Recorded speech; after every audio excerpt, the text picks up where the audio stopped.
Hello and welcome to In the Court of the Wenton Knave. Today we're doing Bongo Fury! Zappa Beefheart Mothers. It is a Zappa Beefheart collaboration. That should be so fantastic. But sadly, as far as I'm concerned anyway, it starts off fantastically. You think, wow, it's a Zappa Beefheart album. And then it just kind of goes off track. I mean, it's a bit of a bits and pieces album, really, with all sorts of stuff. Bits from Apostrophe sessions and all sorts of things like that. So it's a bit of a letdown. Having said that, people like it. Obviously, I know that one of the cover bands with ex-Mothers members did play the first half of it, the whole of the first half of it, so they must have thought it was good. Plus, the future president of Czechoslovakia was a big fan of this album as well, apparently. But he didn't find that out till later, obviously.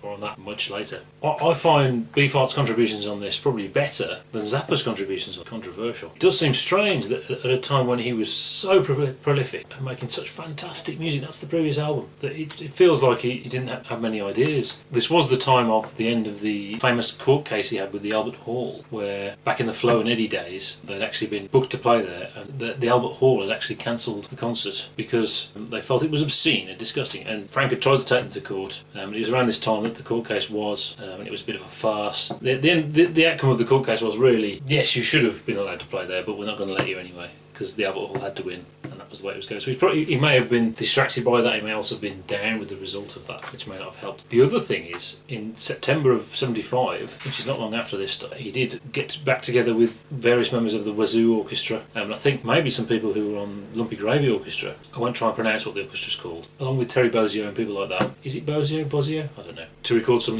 legendary stuff. So it is strange that he had this stuff in his pocket and made an album of what feels like a load of B-sides, so that's weird. The other thing was that Zappa was scathing about Beefheart's abilities, not afterwards, but actually during the tour. Whilst Beefheart was in the band, apparently he did one rehearsal and completely failed to get through even Willie the Pimp. Basically, Beefheart didn't have the technical skills. Remember, he's got this sort of Delta blues thing in him that's so surreal and avant-garde, but he doesn't have that technical precision that a Zappa band member needs. So it might be that Zappa had to write material to suit him, and it wasn't necessarily the more complex stuff. So yeah, I mean, I'm being critical of it. It's not completely without merit, but it is a bit disappointing given the standard of material that he was writing at the time, and also how good the band is. This is the last album by that great band that did things like One Size Fits All. Last album with Napoleon Murphy Brock. In fact, I think he was kicked out due to drugs, allegedly. I don't know the details, so allegedly, very allegedly. But some of his performances on this do sound drunk to me. Maybe they're meant to sound like that. I don't know. They don't sound very good to me. So I don't know, maybe that was the problem. So yeah, the album starts with Deborah Kadabra, probably the best thing on the album. It's something written by Frank for Beefheart specifically. It starts with a really cool guitar motif, which is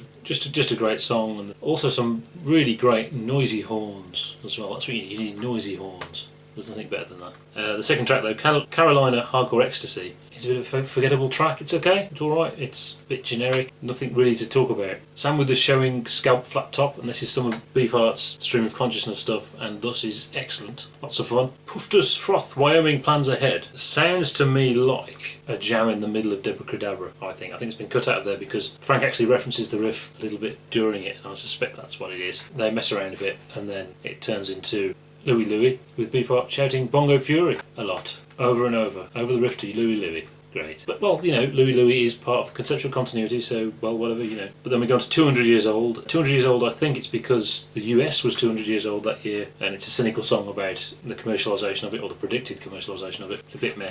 Cucamonga is from before he was sent to prison, before the Mothers, back in the Studio Z days, from much earlier on. And it's interesting. There's probably more interesting musical stuff in that than a lot of the rest of the album. It's alright. Then we have Advanced Romance. Now this was played live a lot over the years. Certainly this version here, it's 11 minutes 20 long, and it's just a riff, and then you repeat the chorus, and it's a riff, and it repeats the chorus. It's an okay riff. It's the bluesy style, Zappa style, but it just goes on and on and on. As a vehicle for a solo, it's also brilliant. But why does it have to be so long? There's a superior live version from the '88 band, again, which is significantly shorter, I think, which helps it tremendously. It's just too long, it's just ridiculous. And then we have another good track, another really great track called Man with the Woman Head, which is a Beefheart contribution, another stream of consciousness stuff, and that's great. Album closes with Muffin Man. There's some more stream of consciousness stuff at the start of it, which is funny. It's a song about a man who was actually a muffin. Again, it's very simple. As a vehicle for a solo, which is what it is really, that's okay.